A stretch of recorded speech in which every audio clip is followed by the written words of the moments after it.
چلے بھائی، جو نیکسٹ کویشچن ہے وہ یہ ہے کہ جیسا کہ ابھی کچھ کویشچنس پہلے بھی ہم نے اسی طرح کا ایک سوال پوچھا تھا، اس سے ریلیٹڈ یہ ہے کہ نیئر ڈیتھ ایکسپیرینس اکثر ہوتا ہے، کچھ لوگ کوما میں چلے جاتے ہیں یا مرنے کے قریب ہوتے ہیں.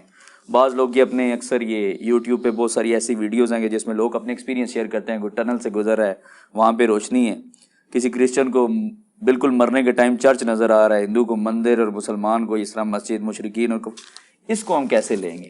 کیا اگر کرسچن کو چرچ نظر آ رہا ہے تو کیا وہ تو مرتے وقت یہی بلیو کرے گا کہ میں جس دین پہ مروں وہ سچا دین ہے؟ ایک منٹ پر، یہ جو اس نے ایکسپیرینس کیا ہے یہ اس نے بتایا کس کو ہے؟ نیئر ڈیتھ ایکسپیرینس سے بچ جائیں، جس طرح کہتے ہیں نا موت بچ جائیں. ہاں ادھر ہی میں لانا چاہتا، جو بچ گیا نا اس نے ابھی تک ڈیتھ کا ایکسپیرینس نہیں کیا. ہاں نزا کے عالم میں تو ہو گیا ہی نہیں ہے، وہ قریب المر گیا نا، اس نے وہ ایکسپیرینس کیا ہی نہیں ہے. وہ تو ہمیں جب بعد میں پتا چل گیا کہ بچ گیا تو اس کا مطلب ہے وہ موت کا ایکسپیرینس نہیں کر کے آیا. موت کا ایکسپیرینس وہ کرے گا جو مرنے کے بعد دوبارہ زندہ ہو. تو کوئی بندہ ہے تو لے ایکسپیرینس. تو یہ کہنا جی وہ جو کومے میں چلا گیا اتنے سال بعد ہوا تو اس کو پتہ نہیں چلا تو مرنے کا بھی پتہ نہیں چلے گا، بھئی وہ مرنے کے ایکسپیرینس سے گزرا ہی نہیں ہے. جو بندہ اس ایکسپیرینس سے گزرا ہی نہیں ہے، ٹھیک ہے جی، وہ بندہ کس طرح کلیم کر سکتا ہے بالکل ریزیمبلنس والی دو چیزیں دیکھ کے کہ دونوں ایک جیسی ہیں؟ یہ تو کر ہی نہیں سکتا. پیتل اور سونے میں فرق آپ کو چیک کرنے کے بعد ہی پتا چلے گا نا. وہ تو نیند کو بھی موت کہا گیا ہے قرآن میں سورہ زمر کے اندر. تو آپ یہ کہیں گے کہ میں موت کا ایکسپیرینس کر کے آیا ہوں؟ قرآن تو یہی کہہ رہا ہے نا. بخاری میں حدیث ہے کہ صبح اٹھ کے نبی اسلام کیا دعا مانگتے تھے؟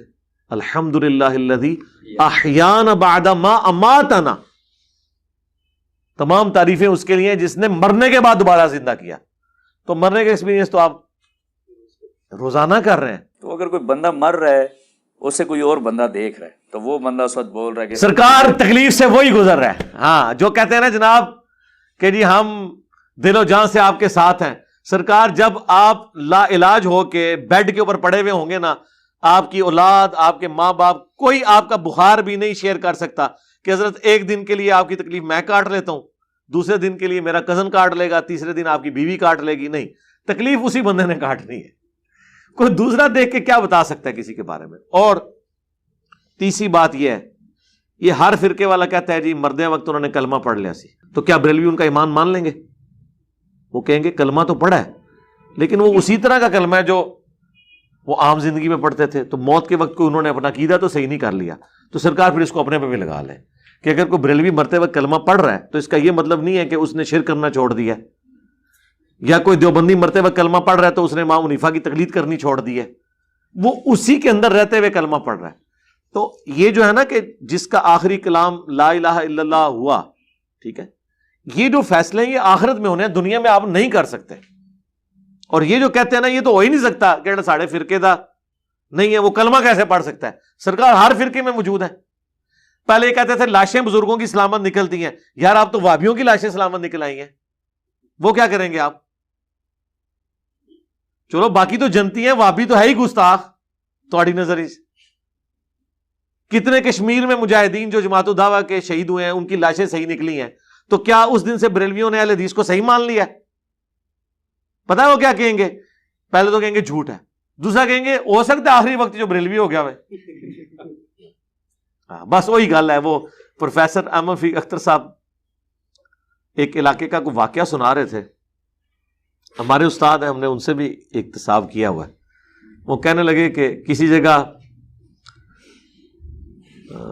بعض لوگوں نے تجربہ کرنے کے لیے نا کوئی لکڑی دفنا دی، اس کے اوپر مزار بنا دیا، لوگوں نے دیگیں چڑھانی شروع کر دی.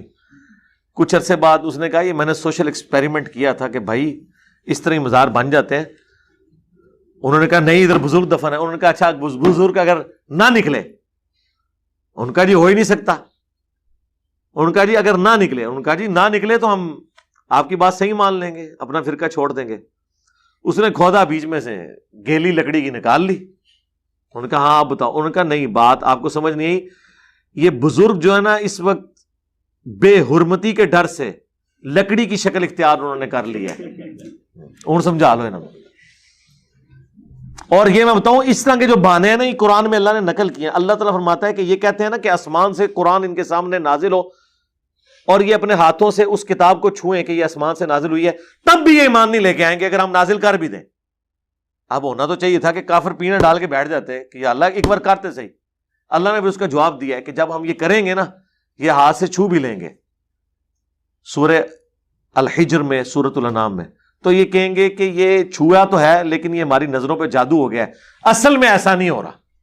تو ہاں، اندروں انج نہیں ہے، سمجھ آئی نا گل دی؟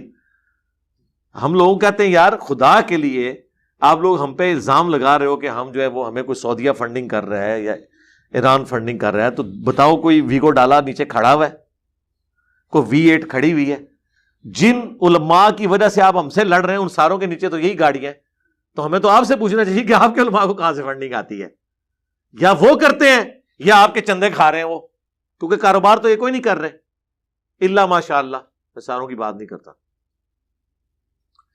یہاں آپ کے مولوی وہ ہیں جن کی مہینے کی تنخواہ 15-20 ہزار ہے، انہوں نے ٹوئٹا کرولا رکھی ہوئی ہے، ہونڈا سیوک رکھی ہوئی ہے، ساتھ ڈرائیور رکھا ہوا ہے۔ سرکار یہ کون سا 25 ہزار ہے؟ ڈالروں میں تو نہیں ہے، کہاں سے برکت پڑتی ہے؟ اس طرح کی برکت ہمیں بھی بتائیں، برکت بتا دیتے ہیں کیا وہ لوگ ان کو دیتے ہیں کہ اللہ کی راہ میں خرچ کریں، وہ کہتے ہیں سب سے بہتر یہی راہ ہے کہ اور اپنے اپنے علماء دین کے اوپر خرچ کرو، آپ اپنے اوپر خرچ کرو۔